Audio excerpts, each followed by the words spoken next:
ನಾವು ಈಗ ನಿಮ್ಮ ಮುಂದೆ ಇದೇ ವ್ಯಸ್ತವಾದ ಜೀವನದಲ್ಲಿ ಒಂದು ಕ್ರೈಸ್ತ ಪರಿವಾರದ ದಿನಚರಿಯನ್ನು ಪ್ರಸ್ತುತಪಡಿಸುತ್ತೇವೆ. ನಮ್ಮ ನಾಟಕದ ಶೀರ್ಷಿಕೆ ನಾನು ಸಹ ನಮ್ಮನೆ. ಬನ್ನಿ ನೋಡೋಣ ಇವರ ವ್ಯಸ್ತವಾದ ಜೀವನದಲ್ಲಿ ಇವರು ಏನೇನು ಕೆಲಸ ಮಾಡುತ್ತಾರೆ ಎಂದು. ಟೈಮ್ ಆರಾಯ್ತಲ್ಲ, ಇನ್ನು ಈ ಪೇಪರ್ ಒಂದು ಬಂದಿಲ್ಲ.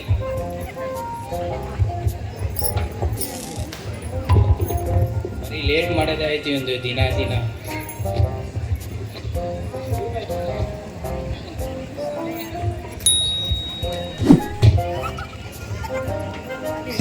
ಈ ಪೇಪರ್ ಒಂದಂತೂ ಕಣ್ಣೇ ಕಾಣಿಸಲ್ಲ, ಮೈ ಮೇಲೆ ಎಸ್ಬಿಟ್ಟು ಹೋಗ್ತಾನೆ. ಟೈಮ್ ಆರಾಗ್ತೀನಿ, ಏನಾದರೂ ಕಾಫಿ ಟೀ ಸಿಗ್ಬೋದಾ? ಏನ್ರಿ ನಿಮ್ದು ಯಾವಾಗ ಬೆಳಗ್ಗೆನೆ ಚಾಯ್ ಅಂತೀರ, ಆಲೂನೇ ಇನ್ನೂ ಬಂದಿಲ್ಲ.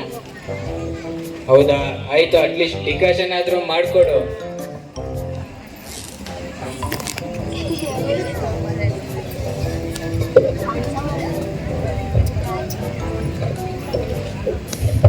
ತಗೋರಿ. ಸರಿಯಾಗಿ ಇಡ್ಕೊಳಕ್ ಬರಲ್ಲ ನಿಮ್ಗೆ, ಕೆಲಸ ಬೇರೆ ನನ್ಗೆ. ಆಯ್ತು, ಇನ್ನೊಂದು ಕಪ್ ಸಿಗ್ಬೋದಾ?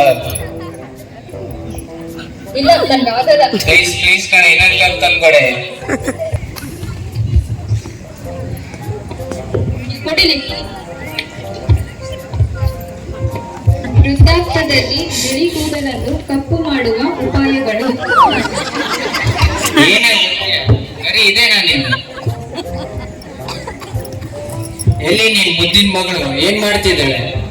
ಇನ್ನೂ ಮಲಗಿದಳರಿ. ಇನ್ನೂ ಮಲಗಿದ್ದಾಳ? ಹೋಗಿ ಎಪ್ಸು. ಡಾಲಿ ಮಗಳೇ, ಎದ್ದೇಳಮ್ಮ, ಟೈಮ್ 9 ಆಯ್ತು. ಏನ್ ಹೇಳ್ದೆ ನೀನ್ ಇವಾಗ? ಈ ತರ ಹೇಳಿದ್ರೆ ಅವಳು ಇನ್ನು 2 ತಾಸು ಅಲ್ಲೇ ಮಲಗಿರ್ತಾಳೆ. ಹೋಗ್ಬಿಟ್ಟು ಒಂದೆರಡು ಹಿಡ್ಬಿಟ್ಟು ಎಪ್ಸು, ಹೋಗು.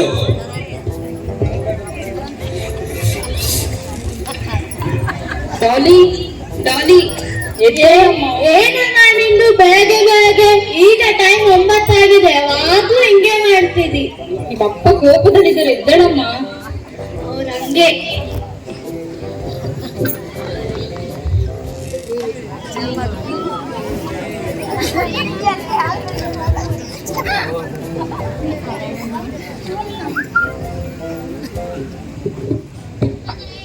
ಮಮ್ಮಿ ಚಾಯ್.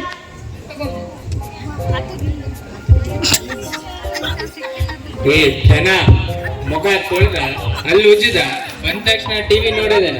ರಾತ್ರಿ ಎಷ್ಟು ಗಂಟೆಗೆ ಮಲ್ಕೊಂಡೆ? 3 ಗಂಟೆಗೆ ಮಲ್ಕೊಂಡೆ ಪಾಪ. 3 ಗಂಟೆಗೆ ಮಲ್ಕೊಂಡ? ಏನ್ ಮಾಡ್ತಿದ್ದೆ ಅಲ್ಲಿವರೆಗೂ? ಟಿವಿಯಲ್ಲಿ ಒಂದು ಬ್ಯೂಟಿ ಕಾಂಟೆಸ್ಟ್ ಇತ್ತು, ನೋಡ್ಕೊಂಡ್ ಕುಂತಿದ್ದೆ. ಕೇಳ್ದ ನಿನ್ ಮಗಳು ರಾತ್ರಿ 3 ಗಂಟೆವರೆಗೂ ಎದ್ದಿದ್ಲಂತೆ. ಅಯ್ಯೋ, ಅವಳು ವಯಸ್ಸೇನ್ರಿ, ಟಿವಿ ನೋಡೋ ವಯಸ್ಸಿಂದಾನೆ ಟಿವಿ ತಾನೇ ನೋಡ್ತಿದ್ದಾಳೆ. ನೀವು ನೋಡಲ್ಲ, ಇನ್ನೊಬ್ಬಂಗೂ ನೋಡಕ್ ಬಿಡಲ್ಲ. ನೀನ್ ಈ ಅತಿಯಾದ ಪ್ರೀತಿನೇ ಅವಳು ಹಾಳು ಮಾಡ್ತಿದೆ. ಎಲ್ಲಿ ನೀನು ಅವರ ಮಗ? ಮುದ್ದಿನ ಮಗನ ಅವರ ಮಗ ಅಂತ ಕರಿತೀಯಾ?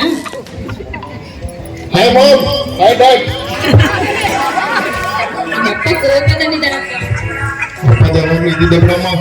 ಏಕಂದ ಬಂದ್ಯಾ? ರಾತ್ರಿ ಎಲ್ಲಿದ್ದೆ? ಊಟ ಏನಾದ್ರೂ ಮಾಡಿದ್ಯಾ? ತಿಂದೆ, ಹೊಡೆದೆ, ಆರಾಮಾಗಿ ಮಲ್ಕೊಂಡೆ.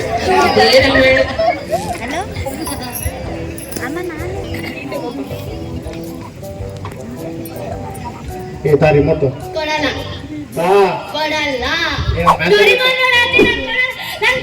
ಮ್ಯಾಚ್ ನೋಡ್ಬೇಕೆ? Match, cricket match. ನಿಮ್ಮಿಬ್ಬರದು ಬರೀ ಇದೇನಾ? ಯಾವಾಗ್ಲೂ ಜಗಳ ಆಡೋದು, ಟಿವಿ ನೋಡೋದು ಇಲ್ಲ, ಮೊಬೈಲ್ ನೋಡೋದು. ಒಂದಿನಾದ್ರೂ ಪ್ರಾರ್ಥನೆ ಮಾಡಿ ನೋಡೇ ಇಲ್ಲ ನಾನು. ಬೈಬಲ್ ಓದಿದ್ದು ನೋಡಿಲ್ಲ. ಇವತ್ತಾದ್ರೂ ಎಲ್ಲರೂ ಸೇರಿ ಕುಟುಂಬದ ಪ್ರಾರ್ಥನೆ ಮಾಡೋಣ. ಮಮ್ಮಿ, ಏನ್ ಪ್ರಾರ್ಥನೆನಾ? ನಾನ್ ಬಿಗ್ ಬಾಸ್ ನೋಡ್ಬೇಕಿವಾಗ. ಡಾಲಿ, ಅಲ್ಲಿ ಬೈಬಲ್ ತಗೊಂಡಮ್ಮ.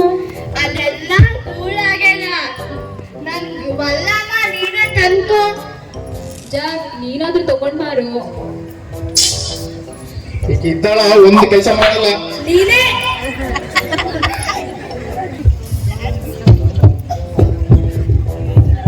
ತಗೊಮ್ಮ.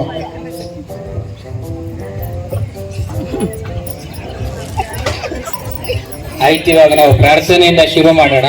ಅಪ್ಪ ನಾನು ನಮ್ಮ ಫ್ರೆಂಡ್ ಕರಿತೀನಪ್ಪ, ಅವ್ನು ಒಳ್ಳೆ ಸಿಂಗರ್.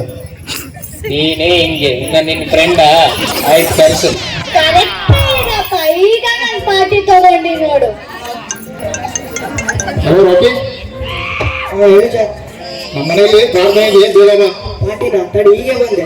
ಈ ಪಾರ್ಟಿ ಅಲ್ಲೂ ನೀನೇನು ಯಾವಾಗ ನೋಡಿದ್ರೆ ಪಾರ್ಟಿ ಪಾರ್ಟಿ ಅಂತೆಲ್ಲ. ಪ್ರಾರ್ಥನೆ ಇದೆ ಬಾ ಅಂದಿದ್ದು. ಪ್ರಾರ್ಥನೆ ಆಯ್ತು ಬಿಡು, ಸರಿ ಬಂದೆ.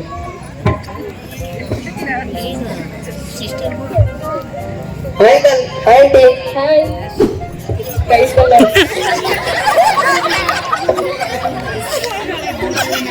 ಆಯ್ತು, ಇವಾಗ ಪ್ರಾರ್ಥನೆಯಿಂದ ಶುರು ಮಾಡೋಣ. ಅಪ್ಪ ಅಪ್ಪ ನಾನ್ ಮಾಡ್ತೀನಿ ಪ್ರಾರ್ಥನೆ. ಅಪ್ಪ ನಾನು ಮಾಡ್ತೀನಪ್ಪ. ನಾನ್ ಮಾಡ್ತೀನಪ್ಪ, ಪ್ಲೀಸ್ ಪ್ಲೀಸ್ ಪ್ಲೀಸ್. ಆಯ್ತು ಮಗಳೇ, ನೀನ್ ಮಾಡು. ಅಪ್ಪ ಸ್ವಾಮಿ ಎಲ್ಲಾರನ್ನ ಕಾಯ್ದು ಕಾಪಾಡು, ಎಲ್ಲಾರನ್ನ ಆಶೀರ್ವಾದಿಸು, ಆಮೇನ್. ಮಗಳೇ ಏನ್ ಮಾಡಿದೆ? ಪ್ರಾರ್ಥನೆ ಅಪ್ಪ. ಇಷ್ಟು ಚಿಕ್ಕದ? ನೀವು ಚಿಕ್ಕವರಿರುವಾಗಿಂದ ಕಲ್ಸಿದ ಪ್ರಾರ್ಥನೆ ಇದಪ್ಪ. ಅಯ್ಯೋ ಮಗಳೇ, ಅದು ನೀನ್ ಚಿಕ್ಕವಳಿದ್ದಾಗ. ಇವಾಗ ನೀನ್ ದೊಡ್ಡವಳಾಗಿ ಬೆಳೆದಿದ್ಯಾ, ಇನ್ನೂ ದೊಡ್ಡದಾಗಿ ಪ್ರಾರ್ಥನೆ ಮಾಡ್ಬೇಕು. ರೀ, ಮಕ್ಕಳನ್ನ ಯಾವಾಗ ನೋಡಿದ್ರು ಬೈತಿರ್ತೀರಾ, ಅವಳ ಬಗ್ಗೆ ಒಂದ್ಸರ್ತಿ ಆದ್ರೂ ಕರೆಕ್ಟ್ ಆಗಿ ಹೇಳಿದೀರಾ? ನಿಂದಂತೂ ಬರೀ ಇದೆ. ಆಯ್ತು, ಇವಾಗ ಹಾಡಾಡೋಣ. ಸಂತೋಷ ಅಪ್ಪ ಅಪ್ಪ ಸಂತೋಷ. ಅಪ್ಪ ಹಾಡು ನಾನು ಆಡ್ತೀನಪ್ಪ. ನೀವು ಡಾಲಿ ಪ್ರಾರ್ಥನೆ ಮಾಡಕ್ ಕೊಟ್ರಲ್ಲ, ಇವಾಗ ನಾನು ಆಡ್ತೀನಪ್ಪ. ಮೈ ಫ್ರೆಂಡ್ ಅಪ್ಪ, is a great singer and musician ಅಪ್ಪ. ಆಯ್ತು ಹಾಡು.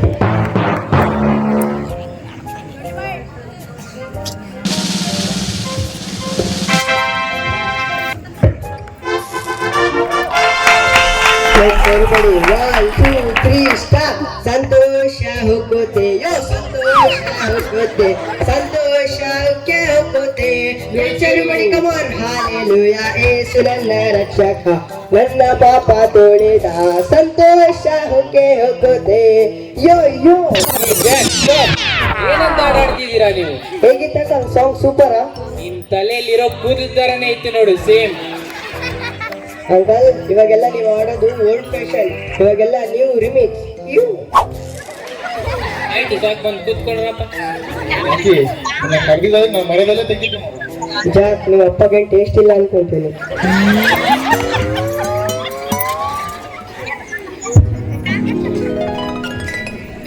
ಸ್ವಲ್ಪ ಎಲ್ಲರೂ ಎದ್ ಬಂದು ನೋಡ್ರಿ, ಇಲ್ಲಿ ಏನ್ ಬರ್ತಿದೆ ಅಂತ. ಏನ್ ಗೋಲ್ಡಲ್ಲಿ ಏನಾದ್ರು ಆಫರ್ ಇದೆನಾ? ಟಿವಿಯಲ್ಲಿ ಏನಾದ್ರೂ ಹೊಸ ಪ್ರೋಗ್ರಾಮ್ಸ್ ಬರ್ತಿದೆನಾ? ಮೈಕಲ್ ಜಾಕ್ಸನ್ ಪ್ರೋಗ್ರಾಮ್ ಬರ್ತಾ ಇದ್ದಾರಾ? ನಿಮ್ ತಲೆಯಲ್ಲಿರೋ ಆಲೋಚನೆಗಳನ್ನ ತೆಗೆದು ನೋಡಿ ಕರೆಕ್ಟ್ ಆಗಿ ಏನ್ ಬರ್ದಿದೆ ಅಂತ. ಯೇಸು ಕ್ರಿಸ್ತನು ಬರುತ್ತಿದ್ದಾನೆ. ಹ್ಮ್. ಯೇಸು ಕ್ರಿಸ್ತನು ಬರುತ್ತಿದ್ದಾನೆ.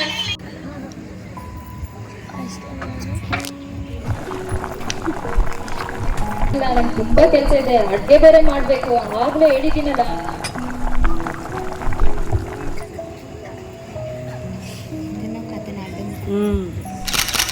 ಮಗನೇ ಜಾಕ್, ಸ್ವಲ್ಪ ನನ್ನ ಮಾತು ಕೇಳ್ತೀಯಪ್ಪ? ಅಪ್ಪ ನಾವು ಆಲ್ಬಮ್ ಮಾಡ್ಬೇಕು, ನಮ್ಮ ಟೈಮ್ನ ಡಿಸ್ಟರ್ಬ್ ಮಾಡ್ಬಿಟ್ಟು ಹೋಗಪ್ಪ. ಸರಿ ಅಂತ ಹೇಳು, ನಾವು ವಿಡಿಯೋ ಮಾಡಕತ್ತೀವಿ, ಸರಿ ಅಂತ ಹೇಳು ಪ್ಲೀಸ್ ಡ್ಯಾನು.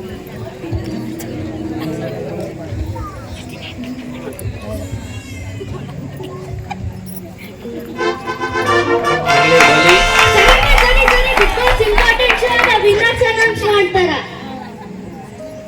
ಸ್ವಲ್ಪ ನೀನಾದ್ರೂ ನನ್ನ ಮಾತು ಕೇಳಮ್ಮ. ಇದು ಇಂಪಾರ್ಟೆಂಟ್ ಆದಪ್ಪ. ಅಯ್ಯೋ, ಎಲ್ಲರೂ ಅವರವರ ಕೆಲಸಗಳಲ್ಲಿ ವ್ಯಸ್ತರಾಗಿದ್ದಾರೆ ಅಲ್ಲ.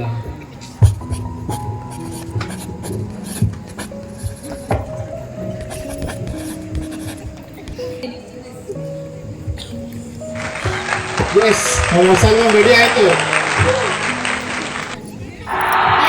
ನಾನು ಎಷ್ಟು ಹ್ಯಾಪಿ ಆಗಿದ್ದೀನಿ ಅಂದ್ರೆ ಬಿಗ್ ಬಾಸ್ ಅಲ್ಲಿ ನನ್ನ ಫೇವರೇಟ್ ಕಂಟೆಸ್ಟೆಂಟ್ ವಿನ್ ಆಗ್ಯಾನ. ಹೌದು ಅಪ್ಪ, ಹೌದಮ್ಮ. ಅಪ್ಪ ಎಲ್ಲಿ ಕಾಣಿಸಲ್ವಲ್ರು? ಹೌದಲ್ಲಮ್ಮ, ಅಪ್ಪ ಎಲ್ಲಿ ಕಾಣಿಸಲ್ಲ? ಇಲ್ಲೇ ಎಲ್ಲಾದ್ರೂ ಪಕ್ಕದ ಮನೇಲಿ ಹೋಗಿರ್ತಾರಪ್ಪ. ಇಲ್ಲೇನೋ ಲೆಟರ್ ಇದೆ. ಹೌದಾ, ನೋಡೋಣ.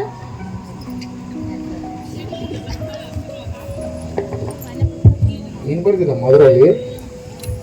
ಪ್ರಿಯರೇ, ನಮ್ಮ ಯೇಸು ಕ್ರಿಸ್ತನು ಬಂದನು ಮತ್ತು ನನ್ನನ್ನು ಕರೆದುಕೊಂಡು ಹೋಗುತ್ತಿದ್ದಾರೆ. ನೀವೆಲ್ಲರೂ ನಿಮ್ಮ ನಿಮ್ಮ ಕೆಲಸಗಳಲ್ಲಿ ವ್ಯಸ್ತರಾಗಿದ್ದೀರಿ. ಅದಕ್ಕೆ ಅವರು ನನ್ನೊಬ್ಬನನ್ನೇ ಕರೆದುಕೊಂಡು ಹೋದರು. ಒಂದು ವೇಳೆ ನೀವು ಸಹ ನನ್ನ ಮಾತನ್ನು ಕೇಳಿದ್ದರೆ ಚೆನ್ನಾಗಿತ್ತು. ಅಯ್ಯೋ, ನಾನೆಷ್ಟು ತಪ್ಪು ಮಾಡಿದ್ದೀನಲ್ಲ. ಇವತ್ತು ನನ್ನ ಅಪ್ಪನ ಮಾತು ಕೇಳಿ ಬಿಗ್ ಬಾಸ್ ನೋಡ್ಲಾರ್ದಂಗ ಅಪ್ಪನ ಮಾತು ಕೇಳಿದ್ರೆ ಇವತ್ತು ಯೇಸು ಕ್ರಿಸ್ತನು ನನ್ನನ್ನು ಸಹ ಕರ್ಕೊಂಡು ಹೋಗ್ತಿದ್ನಲ್ಲ. ನಾನು ತಪ್ಪು ಮಾಡಿಬಿಟ್ಟೆ. ಓಕೆ, ನಾವು ಸಹ ಆಲ್ಬಮ್ ಮಾಡೋದನ್ನು ಬಿಟ್ಟು ನಾವು ಮಾತ್ರ ಕೇಳಿ ಚೆನ್ನಾಗಿತ್ತು. ಅಯ್ಯೋ, ನಾನು ಸಹ ನನ್ನ ಗಂಡನ ಮಾತನ್ನು ಕೇಳಿದ್ದರೆ ಎಷ್ಟೋ ಚೆನ್ನಾಗಿತ್ತು. ಅವರು ಎಷ್ಟೋ ಸಲ ದೇವರ ಮಾತುಗಳನ್ನು ಹೇಳಿದ್ರೆ ನಾನೇ ಕೇಳಿಲ್ಲ.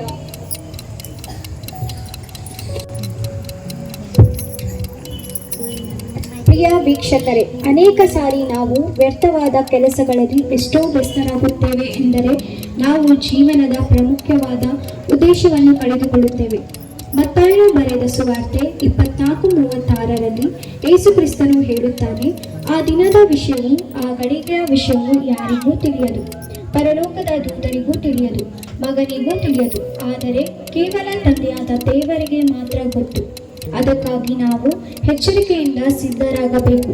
ಇಲ್ಲದಿದ್ದರೆ ನಾವು ಸಹ ಹೇಳಬೇಕಾಗುತ್ತದೆ, ಏನೆಂದರೆ ನಾನು ಸಹ ಯೇಸು ಕ್ರಿಸ್ತನ ಮಾತನ್ನು ಕೇಳಿದರೆ ಚೆನ್ನಾಗಿತ್ತು ಎಂದು. ನಿಮ್ಮೆಲ್ಲರಿಗೂ ಧನ್ಯವಾದಗಳು ಹಾಗೂ ಕ್ರಿಸ್ಮಸ್ ಹಬ್ಬದ ಶುಭಾಶಯಗಳು.